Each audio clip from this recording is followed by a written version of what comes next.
Sejam bem-vindos ao primeiro episódio do novo quadro Lendas Urbanas.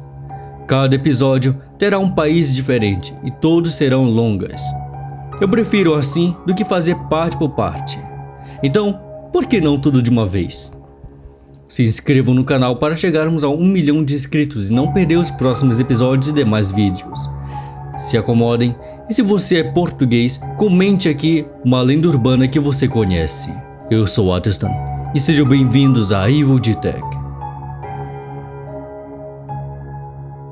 Cabo Espichel. Cabo Espichel é um local muito procurado hoje em dia por conta da sua lenda.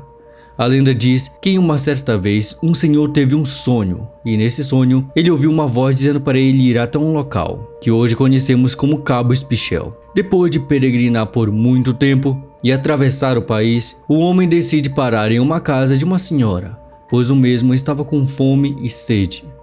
A lenda diz que a mulher foi muito solidária e deu de comer e beber enquanto o senhor contava a sua história.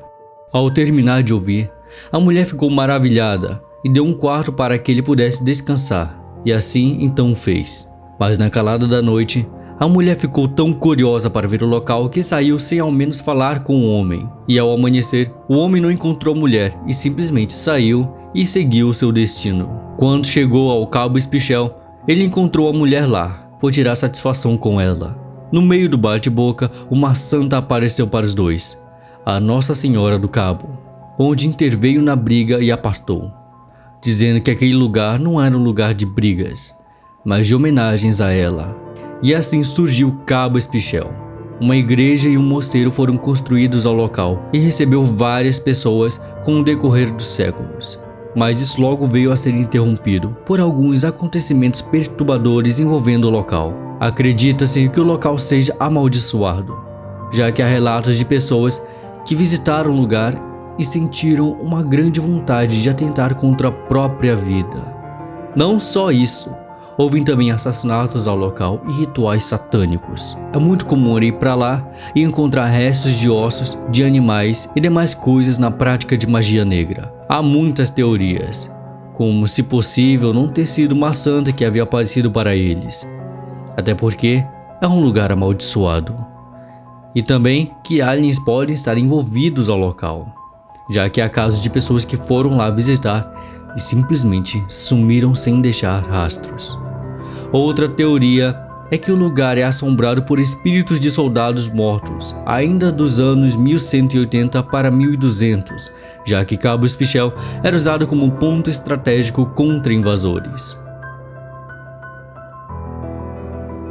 A Casa Amarela de Ovar.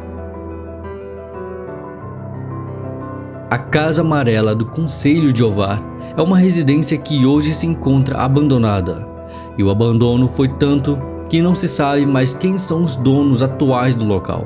A lenda conta que os donos da casa eram um casal que tinha muito dinheiro e uma filha herdeira da fortuna, até que um rapaz muito pobre se apaixonou por ela, e ela por ele, e assim ficaram cortejando ao luar. Mas o pai não ficou nada feliz com essa história e resolveu acabar com isso, matando a filha e o namorado dela, jogando-os no poço perto da casa. Após isso, ele simplesmente voltou para casa e se sentou na sala principal em sua cadeira. Porém, os espíritos dos mortos voltaram e dias depois, o pai foi encontrado com uma corda em seu pescoço, sem vida, sobre o mesmo poço. Assim, as almas do casal assombram a casa com o objetivo de proteger o seu amor. E mesmo depois de décadas, ninguém conseguiu morar lá tempo suficiente. Até que algo mais bizarro aconteceu. Quando decidiram demolir a casa, misteriosamente as máquinas pararam de funcionar ao derrubar o primeiro muro. E ouviram-se gritos junto com o sangue que escorria das paredes. Fazendo assim, os trabalhadores ficarem com medo e irem embora. Outro acontecimento foi quando um casal de ciganos decidiram morar no local, mas não passaram uma única noite e simplesmente deixaram todos os seus pertences lá, com medo e pavor do que viam. Menina de Peniche. Uma lenda contada por pescadores, quando a Gruta do Carreiro do Cabo era mencionada em suas conversas. Diziam-se que havia uma bela jovem que havia nascido na praia, mas por uma infelicidade do destino, ela acabou perecendo sem poder ter a chance de amar e ser amada por um outro rapaz. Então, angustiada e enfurecida com a vida, acabou voltando na forma de um espírito vingativo, na qual sempre aparecia sentada nos rochedos do cabo, das meia-noite até 2 da manhã, sempre em busca de uma vítima, levando para o fundo do mar, onde ficaria em companhia dela. Ela canta com uma bela voz que encantaria qualquer um, fazendo isso de isca. O Homem-Galho. Essa lenda tem várias versões por toda a Europa. Com o passar delas, vocês entenderão uma certa semelhança. O Homem-Galho conta que na aldeia de Passagueiro havia um ser humanoide alto, de corpo esguio, que se assemelhava com os galhos da árvore.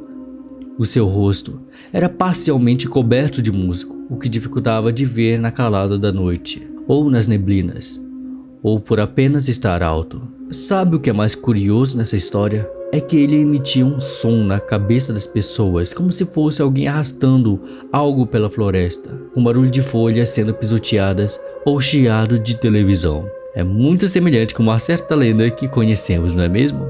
Relata o avistamento do ser em meados dos anos 80 até 2007, 2 anos antes do surgimento do Slenderman, em 2009. Talvez uma grande creepypasta tenha uma certa origem, quem sabe?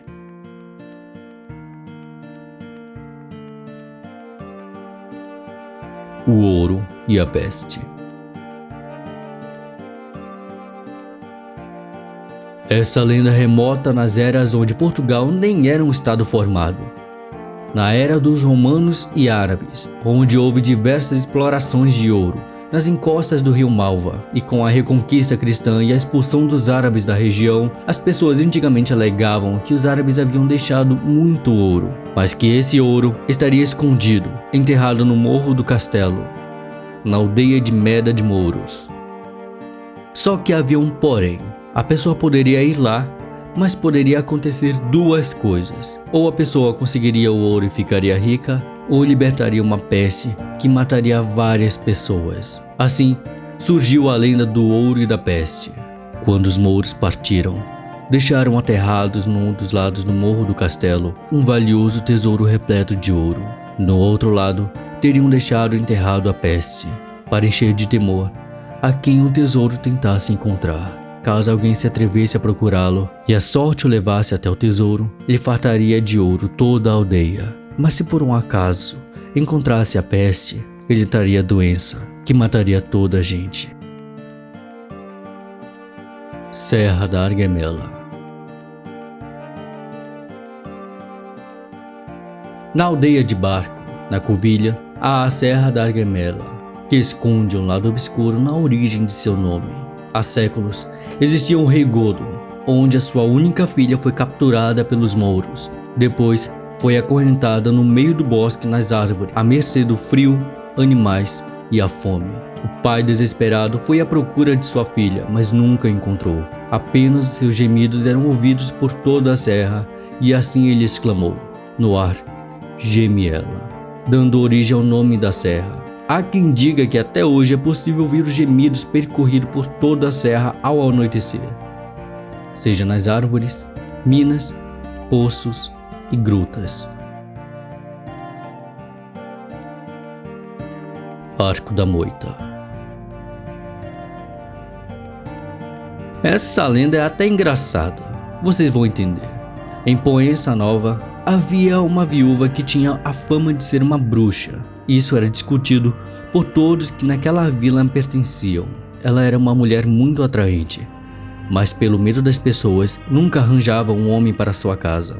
Porém, chegou ao local um homem por volta de 30 anos de idade, um sapateiro, que decidiu não pensar no que as pessoas falavam e conheceu ela. Com o tempo, ambos se apaixonaram um pelo outro, e nada de anormal acontecia, exceto de uma única coisa. Certas noites, a mulher sempre lhe dava um chá.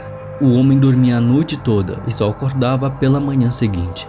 Curioso, percebeu que ela só lhe dava nas noites de lua cheia. Querendo saber do porquê, ele finge ter tomado o chá e fecha os olhos, parecendo estar dormindo. Alguns minutos se passam e ele sai do quarto e caminha pelo corredor até uma porta entreaberta à procura dela. Quando ele a observa, fica assustado e horrorizado. Ela estava nua e passando óleo de ervas em seu corpo. Assim, ela abriu a janela e disse: "Voa, voa por baixo de toda a folha." E assim saiu voando pela noite afora. Querendo saber para onde ela foi, ele passou óleo em seu corpo e na janela falou a mesma coisa. Mas o homem não sabia como funcionava isso e acabou se batendo nos galhos das árvores e arbustos. Assim, voltando para casa. Nos próximos dias ele apenas vivia com ela. Nunca falou sobre isso e sempre tomava o chá. Assim a história acaba. Eu fico curioso sobre o que essa bruxa fazia. E bom, parece que eles viveram felizes para sempre. Boa hora, má hora. Essa tem várias histórias. Boa hora e má hora são duas entidades, uma benigna e a outra maligna. Já é perceptível quem é boa e quem é má. Enfim, por vezes diziam que boa hora era Nossa Senhora que sempre ajudava as pessoas, avisando-as para se esconder, pois estava vindo a má hora. Uma entidade que poderia deixar a pessoa surda, muda, gago ou até mesmo morta. Uma história conta que havia um pastor que estava pastorando as suas ovelhas tarde da noite. E assim a boa hora apareceu, falando para ele se apressar. Mas o mesmo não deu ouvidos, e a má hora apareceu e mata 7 ovelhas suas. Com medo, ele chega próximo do rio e, temendo que a má hora tivesse vindo atrás dele, o mesmo se joga no rio, morrendo afogado. Outra história de uma mulher que também foi avisada sobre a chegada da má hora, mas a mesma também não deu ouvidos. E quando a entidade maligna apareceu, a mulher acabou morrendo de susto. Literalmente. Maria Gancha. Também conhecida como a Senhora das Mãos de Ferro, é uma mulher que fica adormecida em poços e possui unhas de ferro arredondadas como se fossem ganchos. Muitos acreditam que até mesmo ela esteja morta. Até o som de uma pedra caindo no poço ou respirar inocente de uma criança perto do poço a acorde, fazendo assim a Maria Gancha despertar e capturar quem estiver próximo ao poço, trazendo para o fundo e lá adormecendo novamente. Histórias são contadas por toda Portugal, sendo uma das mais conhecidas do país, que conta que certa vez uma mulher foi retirar água do poço e então viu um homem sendo levado por Maria Gancha. Ao se aproximar, viu o corpo do rapaz boiando. Bruxa no cruzamento. Bruxas sempre rondaram nas bocas das pessoas, com muitas histórias bizarras, como as bruxas no cruzamento. Dizem até hoje que um grupo de bruxas se encontrava no cruzamento, na aldeia de Tinhalhas, e lá se despiam e cantavam em círculos, mas que também tomavam poções que as deixavam invisíveis. Por isso há relatos de pessoas que ouvem gritos e gemidos, mas nunca veem nada. Mas isso tudo deve ser feito em 1 hora, já que é o limite até o efeito da porção passar.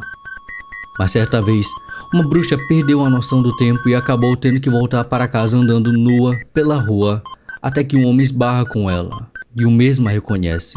Era sua tia, que se desculpa com ele e diz: "Se tu me denunciar, eu irei te matar." Bruxas do Reconquinho. Nas margens do Mondego, na zona do Reconquinho, acredita-se até hoje que bruxas se encontram nesse lugar. Despiam-se para dançar ao luar. Por conta disso, o local era muito evitado pelas pessoas pelo medo. Mas uma lenda conta que certa noite, elas quiseram ir mais longe e em um barco navegaram até as Índias, em uma única noite de lua cheia. Mas tinha um porém. Havia um barqueiro no barco onde estavam, que as mesmas haviam enfeitiçado para dormir. Mas com todo o entusiasmo das bruxas, elas não perceberam que um homem havia acordado e viu que estavam em alto mar, com ondas enormes. E com medo, fingiam estar dormindo até a chegada das índias. E quando chegou, elas bailaram de forma esplendorosa, como nunca antes visto, e depois retornaram ao reconquinho. O barqueiro ainda permaneceu quieto, e quando chegaram e viu as bruxas irem embora, correu para a vila mais perto e relatou tudo o que havia visto.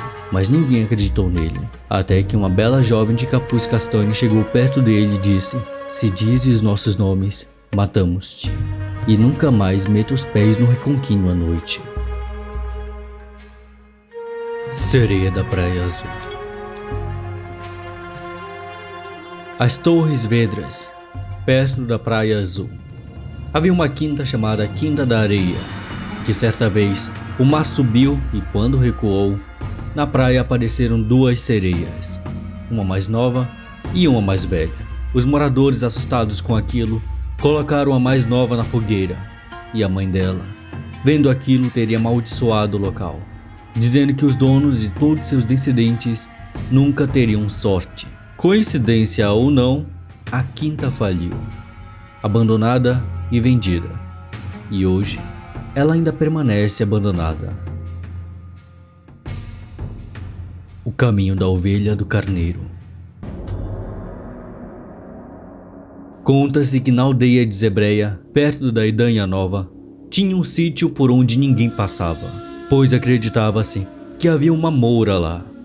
A moura colocava ouros e joias preciosas no trilho, esperando que alguém chegasse perto. A moura apenas se escondia sentada em cima de uma pedra e escovava seus cabelos longos e negros. E caso alguém chegue perto e caia na armadilha, ela iria o hipnotizar. A pessoa ficaria com um encantamento eterno, e a partir daí, não se sabe o que a moura fazia com a pessoa. Cova do Lobisomem.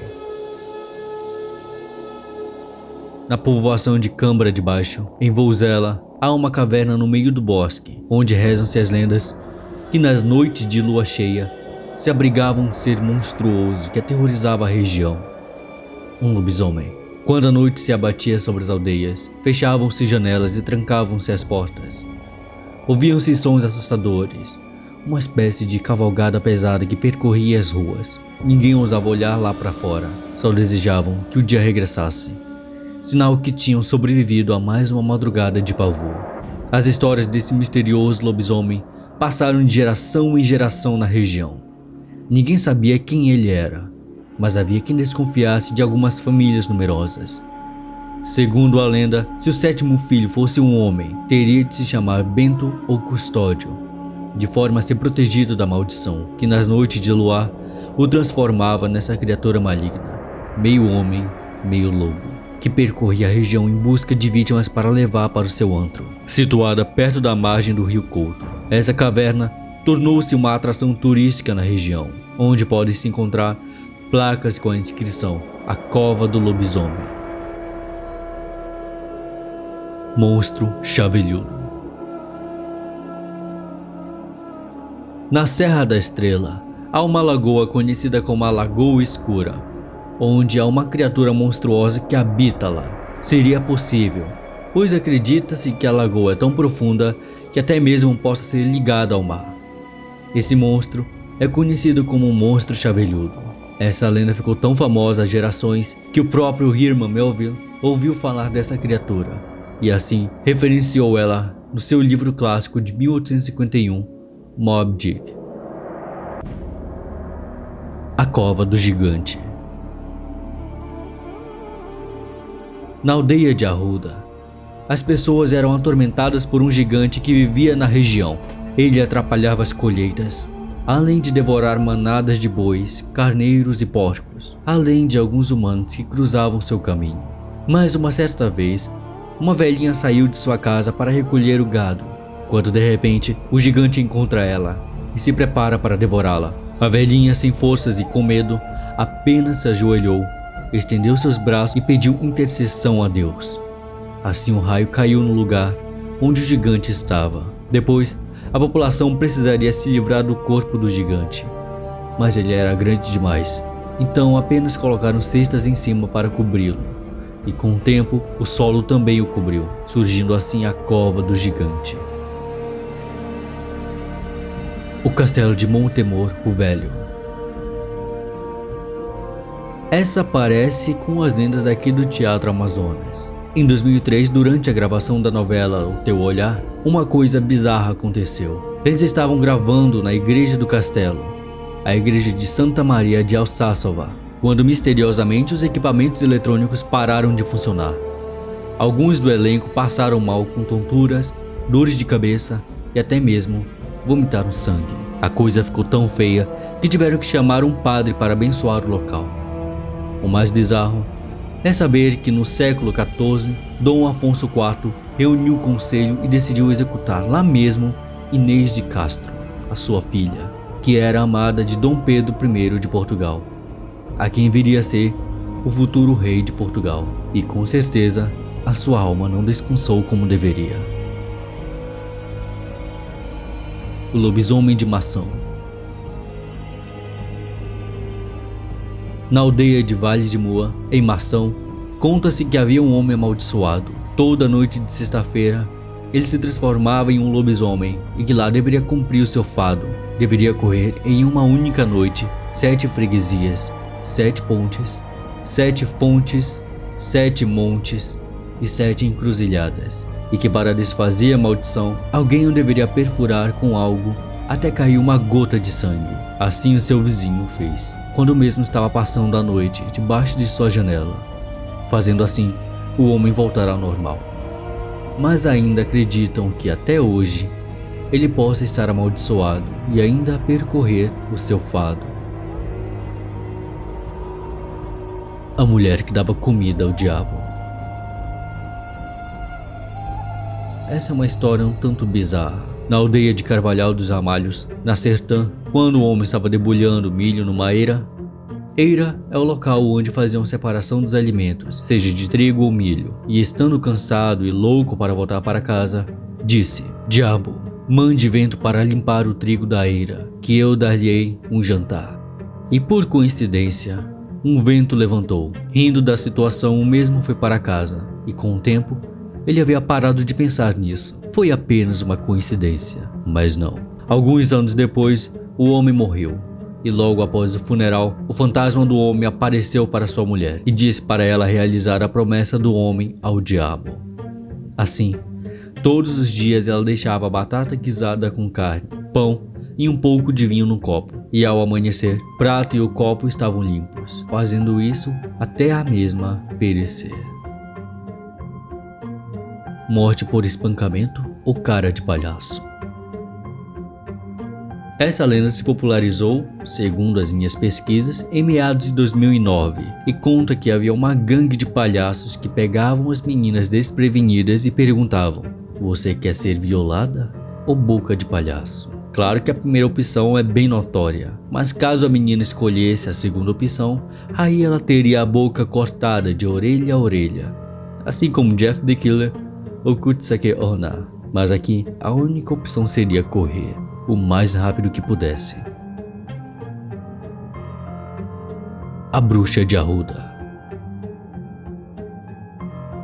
A Bruxa de Arruda foi uma famosa curandeira, ou curandeiras, que segundo a tradição descende de uma geração de mulheres da mesma família, conhecidas também como Bruxas de Arruda, onde os conhecimentos teriam sido herdados de algumas comendadeiras da Ordem de Santiago, esposa dos cavaleiros da mesma ordem. Dizem as histórias que a vila de Arruda terá sido doada à Ordem de Santiago por Dom Afonso Henrique em 1172, em agradecimento pela ajuda dada nas conquistas de importantes cidades aos mouros, e provavelmente por aqui permaneceram entre os séculos 12 e 13. Em uma das histórias, conta-se que um médico estava com sua filha enferma e nada resolvia. Então, desesperado, procurou a Bruxa de Arruda, que pediu para que a menina ficasse aos cuidados dela por 3 dias. Sem alternativa, então deixou a menina, e por 2 dias ela não comia nada. Mas no 3º dia, a bruxa colocou um alguidar com leite junto da cabeceira da jovem, e ao tomar, uma serpente saiu de sua boca e a menina se viu curada. Outra história conta que os pais de agricultores tiveram sua filha enferma, e depois que a menina não apresentou melhora, levaram para a bruxa, que depois de examiná-la constatou que a menina sofria de mal olhado e magia negra. A bruxa então falou para os pais voltarem imediatamente para casa e procurassem debaixo da cama. Ao olharem, viram que havia um sapo com a boca cozida, e a bruxa falou para abrir a boca do sapo, descosturando. A menina enfraquecia ao mesmo tempo que o sapo perdia sua vida. Após fazerem o que a bruxa pediu, a menina voltou ao normal e se curou.